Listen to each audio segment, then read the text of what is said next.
Welcome to episode 2 of the Banger Report. I'm your host, Comic84, and we are back for another edition of the program that brings you a deep dive on two, exceptional standout comic books, in my humble opinion, that aren't all over the hot list and don't have all the spotlight on them just yet. You know what I'm saying? And we're going to take a look at a few different aspects of them and, walk away from the video with a really firm grasp on these two books. And, we're here talking bangers and just a refresher course on what is our criteria when we're looking for bangers. We're referring to the Venn diagram of a book that is somewhere in the golden age to copper age of comic books, while also being something that's a good fit for our collection. And lastly, something that we suspect is undervalued. That way all the bases are covered. We're going after golden to copper age because those books have stood the test of time. We know they're not going to be completely fad books as far as retaining value, and that's a plus for books in the collection. Undervalued, we want to hopefully see some and identify some factors about the book that really makes you think, boy, this book is probably going to have its day in the sun, or is likely to really rise up in value given some time, but not yet. Maybe there's still some opportunity for us to grab it at a deal in the grand scheme of things. And lastly, is it a good fit for the collection? Because we don't just want to chase books that we suspect are undervalued and we're doing some specking on it. But if the spec doesn't pan out, we don't want to be stuck with crap that doesn't really jive with the collection. We want to be totally content with this being an addition to our PC. So that's the trinity of what we're looking for here on the Banger Report, okay? So without further ado, let's just get to it. The first book that I have in my sights here that I'd like to discuss is this beauty right here. Showcase number 79 from 1968. My man J. Scott Pike on the writing duties, the interior art duties, and the cover duties of this magnificent cover, by the way, of Dolphin. That's right. She's a beauty. I got myself a couple copies of this bad boy. I've been a fan of this book, and I'm a fan of the Showcase Presents run in general. I could do a whole special edition where I'm just like running through Showcase, but we're not going to do that. Today we're talking about Showcase number 79. And, first up, why don't we chat about what's the significance of this book? Are there some key factors to this book? This book is the first appearance of Dolphin. Dolphin is, a character that's in the Aquaman universe. She's an Atlantean. She's from Atlantis, and she's kind of like a mutant, a mutation, half, humanoid woman, but also part like fish. She has like these scales on her legs and arms and like webbed hands that have these claws, but she has the ability to, disguise them so that she presents completely in humanoid form, so she's not always revealing her amphibious mutation, So that's who Dolphin is, and this is her first appearance. So some other notable books revolving around this character Dolphin that you might just want to keep on the radar. Aquaman number 25 from the 2000s. This is when they reintroduce Dolphin in the New 52 universe.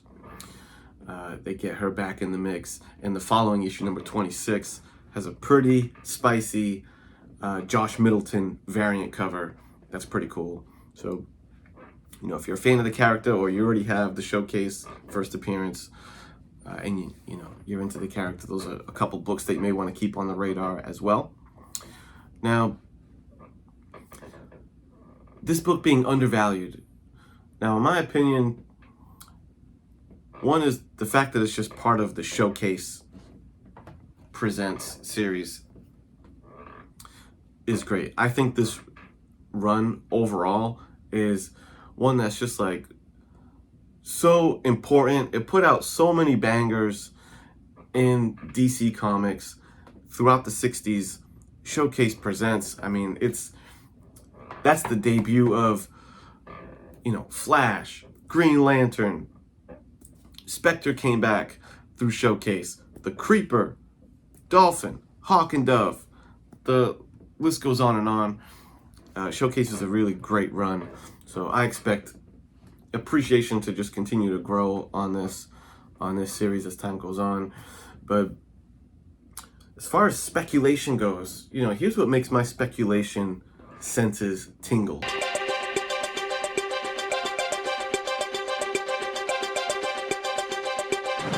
I remember seeing this news story right here, that Aquaman 2 reportedly is going to be highlighting like 3 to 4 main female characters in the cast alongside Aquaman.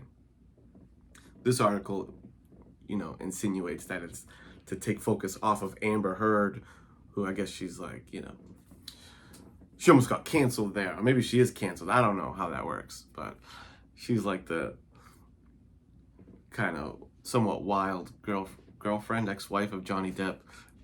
We ain't going down that road, but the main takeaway from this is 3 main female characters, and I've read multiple articles all like kind of reinforcing this. We're gonna have multiple female leads in the Aquaman movie, and you know, I feel like if we're talking aside from Amber Heard, so we're getting Mira out of the mix. I mean, how many other female lead protagonists does Aquaman have in his universe? You know, maybe I'm not the most like well-versed Aquaman historian, but if you ask me, Dolphin seems like a very likely candidate. She has a great look to her, you know, the white hair. She's like a mute, you know, she's represented different ways, but most of them show her as like doesn't really verbally communicate well or is mute. So just that could translate really interesting on the main screen, if you ask me. So I think it's good Aquaman 2 spec, brother. Bam. So that's how I'm feeling on that. And now that we've established who this character is, why we think it's important, why it's worth your time, let's see what's cooking inside. What's going on within the pages of Showcase 78. Let's get to it right now. Okay, let's take a look inside Showcase number 79. Here's my raw copy. You know, I think this thing it's a lower grade. It's probably somewhere between like maybe it's like around a 3 or something like that. 3.0. But yeah, Showcase number 79. Look at that cover up close. Pike outdid himself, man.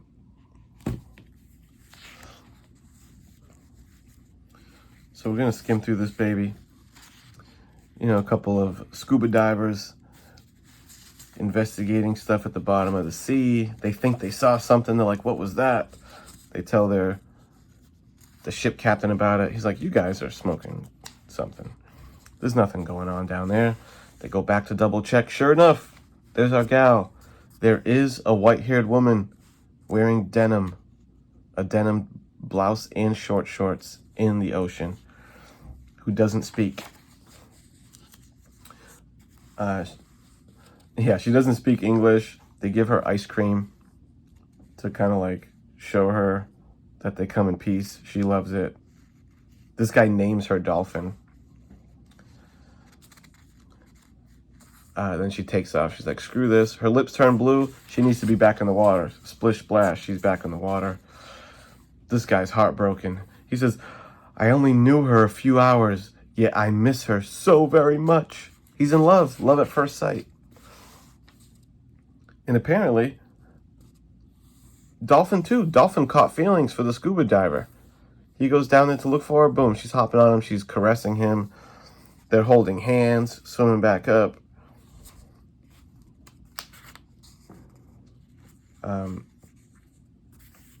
They find that there's a mission. See, this is a vault that they can't get into. It would require someone small and skinny to get into that. And they don't have enough oxygen respirators to do it. That's okay. Dolphin said she's up for the task. So Dolphin hops down to help out this crew. She goes down. She succeeds the mission. And then you could tell it's like some 60s writing. Like throughout the whole, I breezed past some of them, but the whole time all the sailors are like, "Damn, shorty, you looking fine," basically. Stuff like that. And she is like all over this human dude. Like practically in love. He's like, "I'm gonna take you home to mom." So it's, you could tell it's like a young man fantasy type of book where it's like, imagine there was this white-haired bombshell that didn't speak English, that just came out the ocean and just loved you. But she says, "Me, fish, you, human," and then she bounces. And that's the end. Oh, by the way, I should have mentioned this in my key segment before. This is also the origin of Aqualad in this book. Origin of Aqualad. So, bam, surprise, there's another key significant factor. The origin of old Aqualad and how he ends up in the custody of Aquaman. That's right. Wonderful World of Comics. Nice little inspiration of Willy Wonka, looks like to me. Okay. There you have it. So that's been the inside of Showcase. Okay. Hope you enjoyed that dive we took into the pages of Showcase number 79. Wait, I think I misspoke earlier in the video and said Showcase 78 a couple times. Disregard that, of course. We're talking about number 79. So we've seen what was going on in the pages. We've established kind of what's notable, maybe why we should even care about, and what makes this book special. Now let's see what's happening in the market with this book. We're going to kick it over and get the GPA report. Okay. So as we pull up GPA, we're looking at an overall view of the lower grade activity on this book. So there's a fair amount of sales that are recorded from the year of 2021. 4.0, June of 2021, $175. 5.5, $420. Once we get into, well, look at that, 5.5 recorded a sale of 420 in May 2021. And then in December 2021, a 6.0 recorded sale, $206. So a little bit of volatility there. That 420 is an outlier. December again, a 7.0 for 250, and then in November a 7.5 for 360. Interesting. Let's get to the higher grades on this book. So an 8.0 in August of 21, $650. 9.0 in November, $616.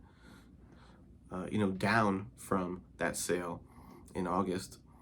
And then as we get into the higher echelon, 9.2, $1,140 recorded sale in December, $1,740 for 9.4 in October. And then what's up with 9.8? So we have a 9.8 sale in April of 21, $14,000, brother. Okay. So this book can, command a little bit of money. We are talking some Silver Age goodness from DC Comics. Let's take a deeper dive into some of the historical, track of some particular grades. Now, like I've said before, for books like this, older books from the 60s, I'm sitting around mid-grade on usually what I'm shopping for. So let's just take a gander at the 6.0. What's been happening with the 6.0? So not a ton of sales activity, first off. You know, those 3 copies sold this year, the low being $190, the high being $247, around $250. And then, you know, as you go to 2020, it was about the same. The high sale was actually a little higher. And then it dates back to 2018 before that. So no big spikes necessarily, but a little steady uptick. Let's take a deep dive into the 9.0. Okay, so a little more activity here. We got more recorded sales. 2 of them sold at 9.0. The high sale being $700, low being $616. So yeah, a little bit of spiking there in the past year or two, but nothing too substantial. And it looks like the curve is showing a little downward turn at the end there. Okay, so that's what GPA has to say. Now let's hit the mean streets of eBay. Looking at eBay listed sales. What's the asking price of people on eBay?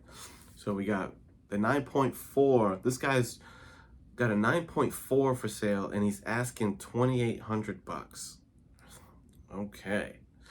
Well, GPA just told us that in October of 2021, a 9.4 sold for $1,740.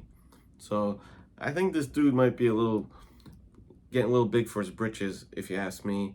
I'd be very surprised if that one sold at that price. Let's look at some other slab copies, but a little lower grade. So 6.5, we got $335 for sale from my comic shop.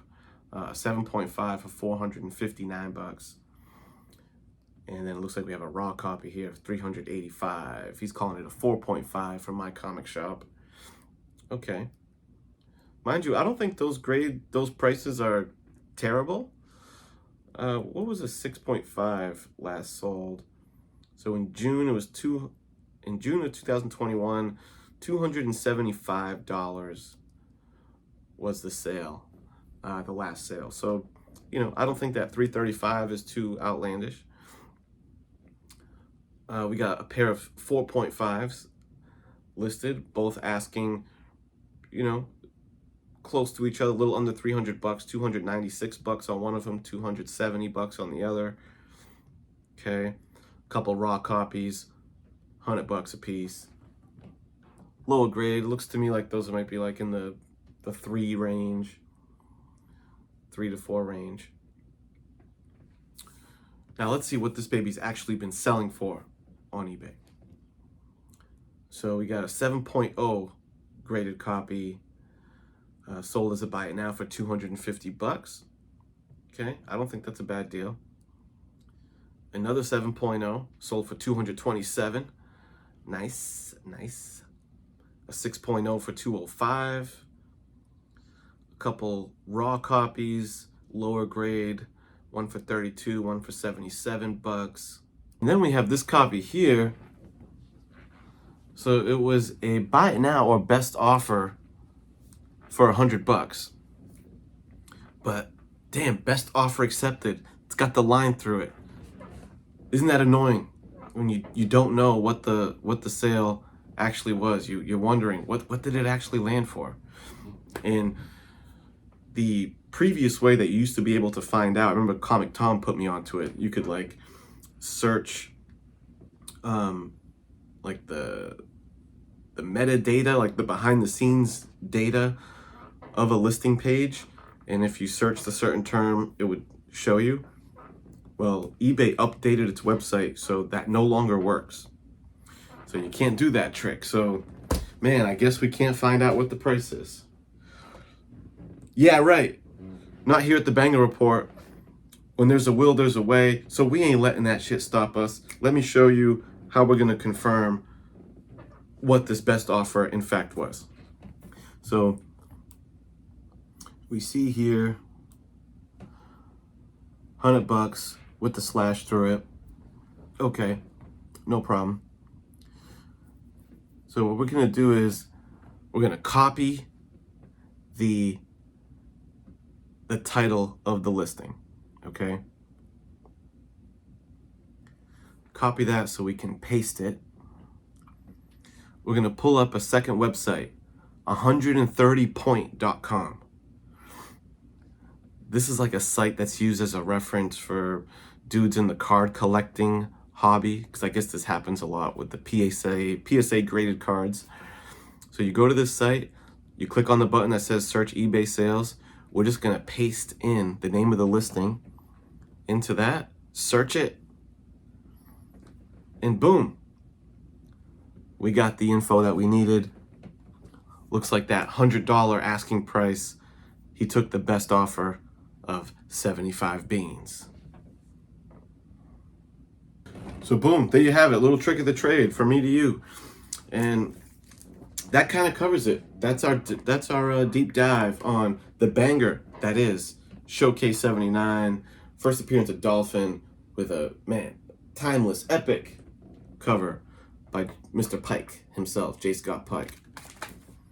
Let's move on to the next book. Okay, the next banger on our list here, we're gonna look at Blue Beetle #1. The Blue Beetle #1 from 1967, Charlton Comics. That's right. A beauty of a book, if you ask me. Now, let's get into some of the significance and things you should know about this book and what makes it special. The first thing that we need to be aware of when we're looking at this book is knowing the difference between the first printing, the original printing from Charlton Comics, and the reprint that was done about 10 years later by Modern Comics. So the difference all lies in the top left of the book. So you have, this is the Charlton one. You can see that top left corner. And then the Modern Comics insignia is on the top left of the reprint. Everything else on the cover and even the inside pretty much is apples to apples, you know what I mean? So keep an eye out for the Modern Comics. Make sure you're buying the original. Now this book, it is a Blue Beetle comic, Blue Beetle #1, but that's not to, don't be confused. And this isn't the Blue Beetle's first appearance. That's not what makes this one, super notable. It is an early appearance of the Blue Beetle, the second Blue Beetle. There was a Golden Age original Blue Beetle, Dan Garrett, from like 1939. He's like way old school OG. This is the Silver Age second Blue Beetle, Ted Cord. That's pretty much the one that we all know from the DC universe. The dude that's buddies with Booster Gold. That's our Blue Beetle. And that's this Blue Beetle. His first appearance, by the way, is in Captain Atom. Captain Atom, #83. If you needed to know. But this is his first solo series. And in this issue, per the lower third teaser on the bottom there, it's the debut and first appearance of The Question, ladies and gentlemen. The Question, to me, has always been such a cool character. Creation of Steve Ditko, who didn't create like a ton of characters, but he's one of them. He's one of the original Ditko creations, really noir type dude. He's by day Vic Sage. He's like a TV news anchor reporter who kind of calls it like it is type thing, tries to get to the bottom of shit. But by night is The Question.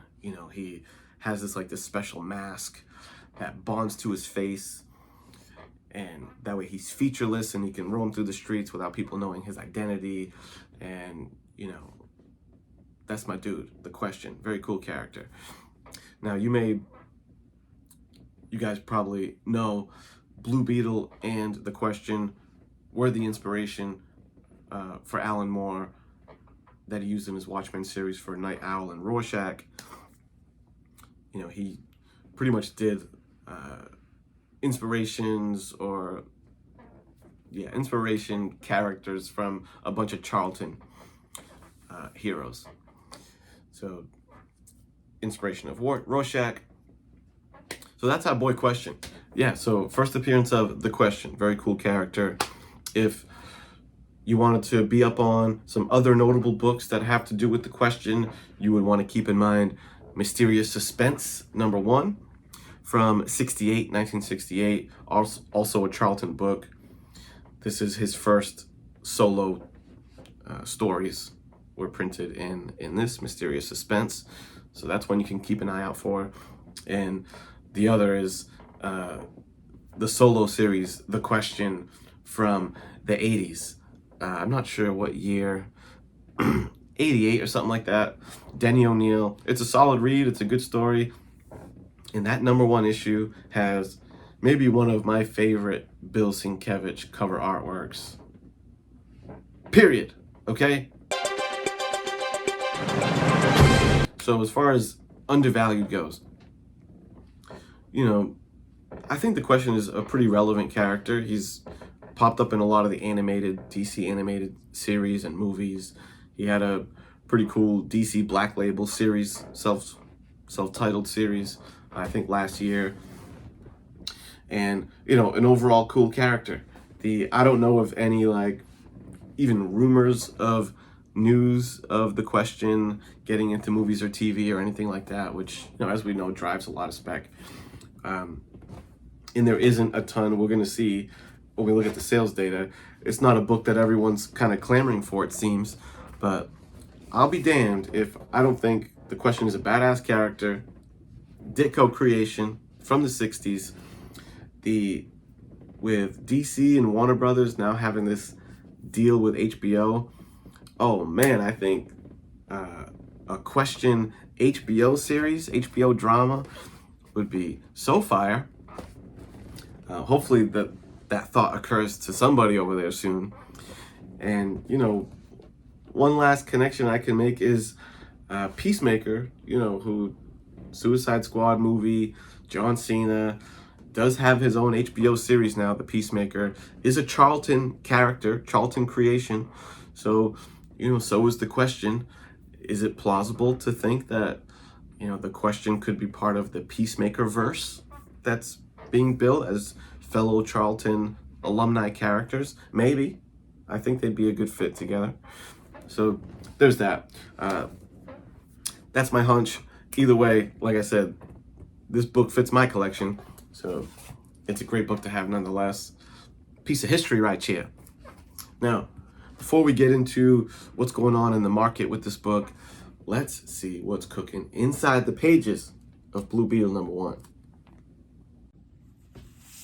All right, let's go in deep and take a look inside the pages of Blue Beetle #1. Here's my copy. This thing is actually in pretty nice shape. This is a book that I've considered. I think the next time I do a submission to CGC, I believe I'm going to submit this book with it because it's a very clean copy, as you can see. So we're going to be very delicate with this book. So bam, we open up with a Blue Beetle, the Blue Beetle story, fighting the Squid Boys, the Squid Gang. So basically he's just whooping these dudes' butts, you know.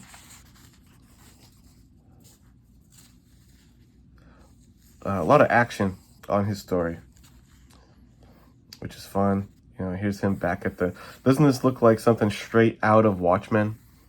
Can't you just picture Night Owl going down into his basement lair with his suit in the Beetle ship, Owl ship? It's like super clear inspiration there. So yeah, he hops in the Beetle ship, which is amphibious, by the way. There's like a rich guy here who's, you know, he set himself up to be robbed so he can join in on the money or something like that. But yeah, Beetle's back at it. I noticed they like this pose for him fighting a lot, where he's like swinging down with his left, his right is out, and his foot's up. Like he's doing like the same pose in these two. That's a cool pose though. Him lunging back, hitting the dude against the wall. Anyway, that's a cool panel of Beetle descending from the Beetle ship. One thing I noticed about Charlton Comics is the lettering always looks like it was done with a typewriter, as opposed to, you know, some of the what looks to be hand lettered stuff in other Marvel comics of the time, Marvel and DC comics. I'm pretty sure Charlton did typewriter. But here's our boy who debuts in this book, The Question. What an awesome first panel for The Question. That is awesome. Ditko baby. You know, Vic Sage, like I said, he works at a news station. And there's him suiting up for the first time. It's in his belt buckle. It's like a malleable mask that he puts on his face. Then he unleashes some gas, and that's what makes it bond to his face. And then once he does that, he's off to the races. Boom. We got some fight scene of him whooping this crew.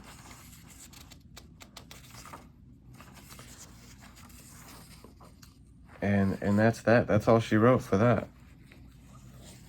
So, pretty fun issue. Nice debut story of the Beetle, as well as The Question.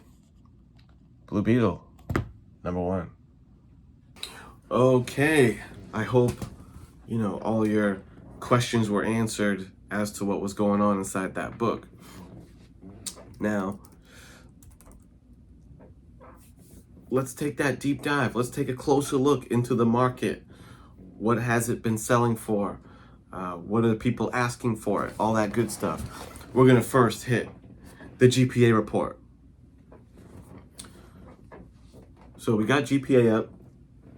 We're looking at the lower tier grades right now. So for 2021 activity in June, 3.0 sold for $156. 5.5 in August sold for $236. In October, $200, $201 for a 6.0.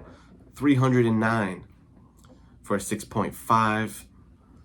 7.5 sold for $384 back in July. And as we get into those high grades, you know, 7.0 in August, $350. 7.5, 384. 8.0, $250 in January. See, that dude got a deal. And he was about 6 months earlier than all those other summertime sales that we saw with this particular book. Once you go above 8.0, man, crickets. No sales in like the past 3 to 4 years on this book. So that tells me that high grades are probably tougher to come by. So we want to keep an eye out for that. All right, let's jump into a 6.0 and see. Now, you know, as we suspected, there's not like a ton of activity here, so we're not seeing a lot of jagged lines. We got, 5 sales in the past few years.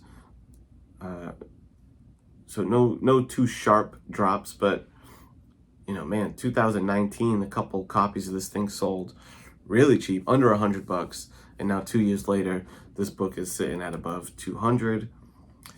Let's jump into that 8.0. We got a little more activity, $250, you know, trending upwards from the, you know, low sale of $120 in 2020 and a high sale of $219. So no big drastics up or down, but it's staying steady and it's trending upwards.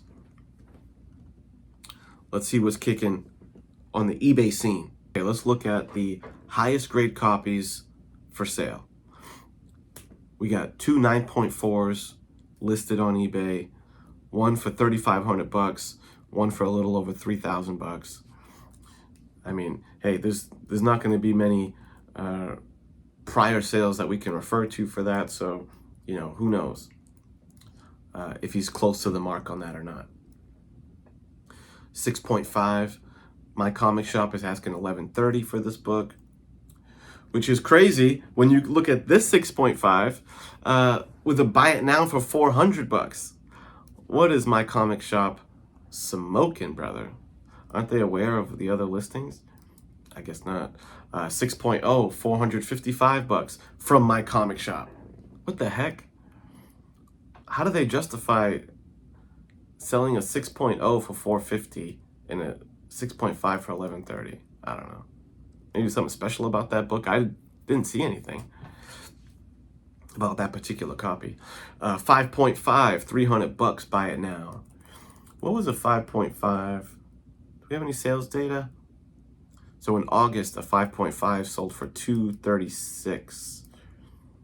So, that's not too off. That's a pretty fair price. I would try to knock them down a little bit. Then we got some raw copies. We got one for $350, $230. Okay, for raw copies. Let's see what's cooking in the eBay sold department. We had this one sold right on Christmas Day, December 25th, $150. Someone was on it. Let's look at these two sales, which I had to use my, 130point.com trickery to get around this. So there was a 9.0 best offer on $700. He took $600.